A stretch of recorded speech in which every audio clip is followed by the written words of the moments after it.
The lighting isn't very good on this phone.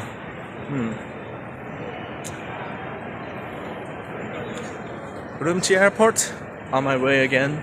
Next stop, Tbilisi, Georgia. In the previous episode, we finished our short trip to Urumqi in the northwestern Chinese region of Xinjiang, and now we're leaving China and going to Tbilisi, Georgia. Our plan is as follows. We'll land in Tbilisi at night, then on day 1, go east to Sighnagi and Kwareli in the Kakheti province, and return to Tbilisi. Day 2 was Independence Day, so we were going to stay in Tbilisi and celebrate. Day 3, we were going to Gori, Kutaisi, then Prometheus Cave in Skotubo, and arriving at Batumi at night. On day 4, we were going to tour Batumi, then return to Tbilisi. On day 5, we will go north to Stepantsminda at the foot of Mount Kazbegi. Then on day 6, we will return to Tbilisi, but my uncle and I will go straight to Yerevan, Armenia after that for a 2-day tour, before returning to Tbilisi at night on day 8, and heading off to Baku, Azerbaijan on day 9. Our flight is on China Southern Airlines. My grandma and uncle joined us for our trip, and we were going to see my dad who got transferred to Georgia for work earlier this year. One thing that intrigued me a lot about Urumqi Airport is that it has direct flights to all sorts of so-called remote destinations that's not popular with a lot of travelers around the world, but I myself am interested in. Destinations like Dushanbe in Tajikistan, Ashgabat in Turkmenistan, Tehran in Iran, Baku in Azerbaijan, and Tbilisi. The direct flight from Urumqi to Tbilisi operates daily, and which I'm like, wow. Anyways, remember the previous episode where I talked about missing the Tian Shan mountain ranges on our flight from Beijing to Urumqi and hoping we would see them on our flight from Urumqi to Tbilisi? Well, that didn't happen. Although I also chose left seat so I could see the south while flying west, the plane didn't immediately go west. It went south first, bypassing the Tian Shan Mountains before heading west, so apparently the Tian Shan Mountains were visible from the right window, not the left. By the time we're in Kazakhstan airspace, my phone starts showing the time zone as Astana, which is UTC plus 5, 3 hours behind China. I was like, yeah, there's basically no hope of seeing Tian Shan. I'm intrigued as to how my iPhone is able to detect my location in the sky when I have airplane mode turned on. Does location services bypass that? I don't know, but apparently it shows us passing by the time zones of Astana and Kızıl Orda before going through probably Turkmenistan and Azerbaijan or Russia, then arriving in Georgian airspace and finally displaying the time zone as Tbilisi. I don't know for sure. This flight didn't have an entertainment system or flight map on the screen, but we got to see a very beautiful sunset that I managed to capture on camera. Also, because this flight wasn't a full flight unlike the previous flight from Beijing to Urumqi or Singapore to Beijing, I found myself an empty row and tried out the poor man's business class for the first time. Before long, we were landing in Tbilisi. I didn't have any video because it was too dark during the night, but I did manage to capture an aerial view of Tbilisi at night. Really fascinating. At the gate, we were greeted by the sign that says, "Welcome to Georgia." I had landed in Europe for the first time.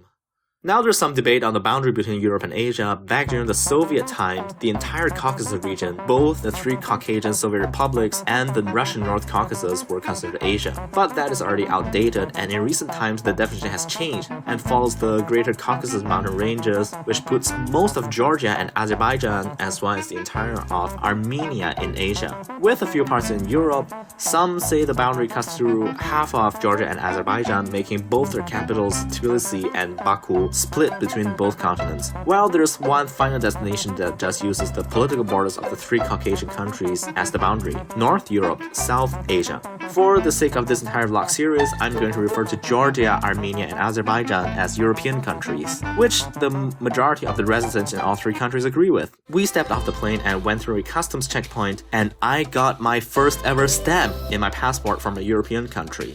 Although I don't quite understand why they stamped it on the last page when my passport is new and empty from page 5 onwards, cause page 4, the first usable page, was stamped by China. It was also my first time seeing the 0th floor on an elevator. Further proof that Georgia is definitely an European country. It was super late when we landed. The Tbilisi Shota Rustaveli International Airport was not as big as the airports in Singapore and China that we were used to, so we quickly headed out and I saw my dad for the first time in 3 months. 3 months ago, I was also the one who sent him off alone from Singapore. We also met our chauffeur for the next few days, Akaki. Big shout out to Akaki for driving my entire family around the country. We had an entire trip plan, and first we had to head to our accommodation. My mom mom, sister, and grandma stayed with my dad at his place, but it wasn't big enough for me and my uncle. So we stayed at a famous local hostel called Fabrica. All of it happened at night, and we were an entire family going along, so I didn't record much. Just checked into the hostel and took a shower and went to sleep.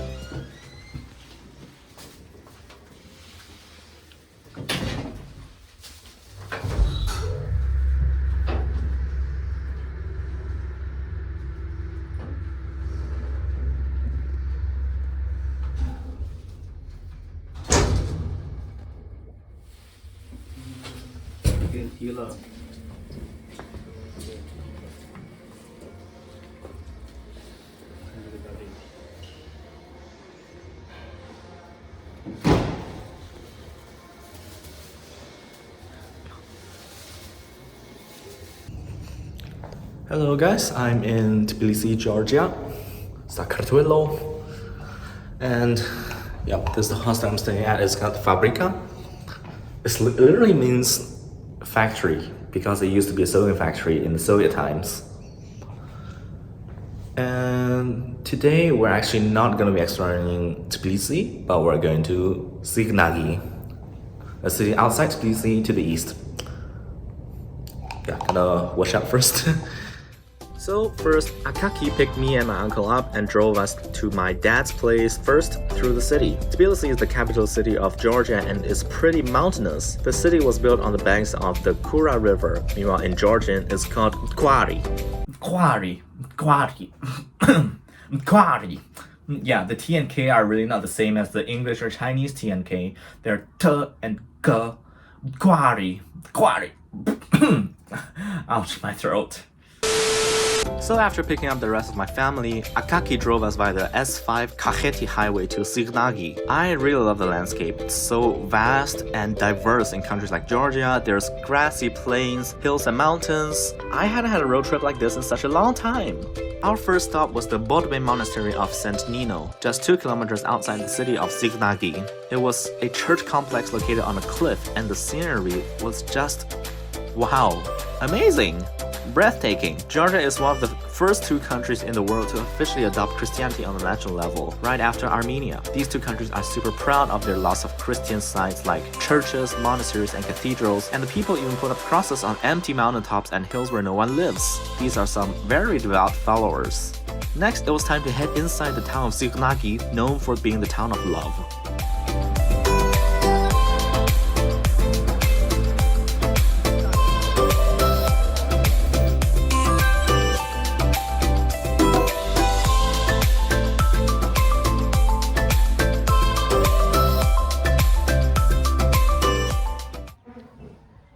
Welcome to Signagi.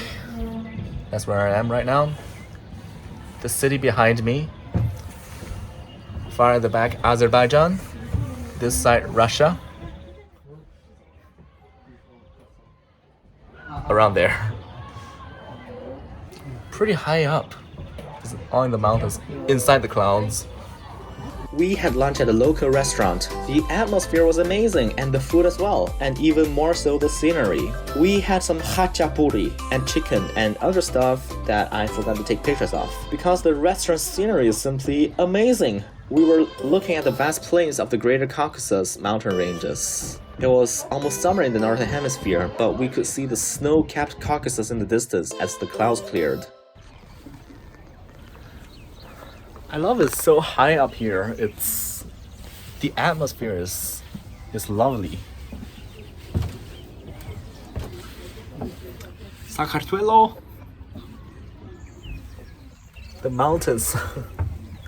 You can't find this in Singapore. Singapore is too small for this kind of stuff. It's very beautiful. By the way, this restaurant is called Ortkos, and I still kept the name card. If you find yourself in Signagi, definitely visit them. After lunch, we visited this site that used to be St. Stephen's Church, right beside the restaurant. It's now more like a fortress, and I can overlook the entire town and the surroundings from here as well.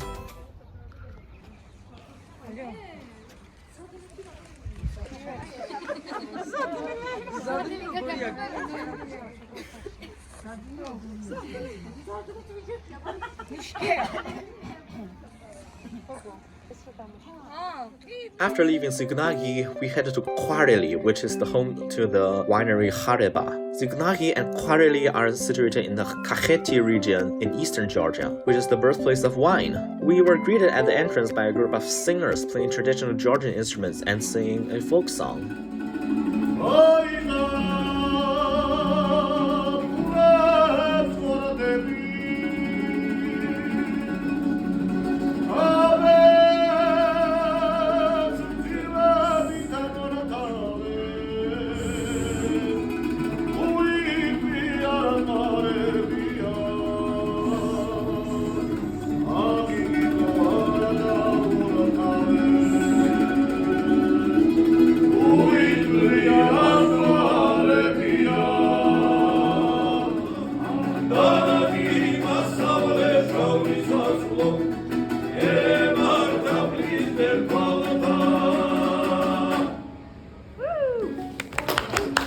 Then was the tour of the inside.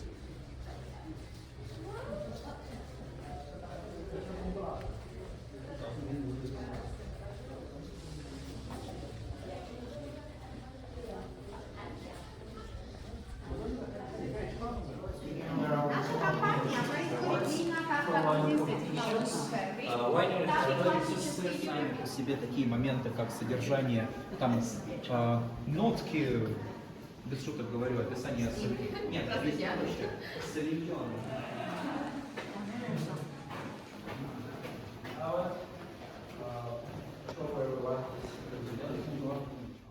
My phone ran out of battery after the tour, so we just went back to Tbilisi, and that was it for the day. During dinner, I had my first ever khinkali, and I absolutely loved it. It's been like 2 months since I last had khinkali. Why don't we have any khinkali in Singapore? Damn it! I want khinkali, but I won't be going back to Georgia anytime soon. But anyways, that was my day 1 in Georgia, exploring outside Tbilisi to Signagi and Kvareli. Next day, 26 May, is actually Georgia's Independence Day, and we stayed in Tbilisi the entire day. Stay tuned for my next video on what I did in Tbilisi on Independence Day.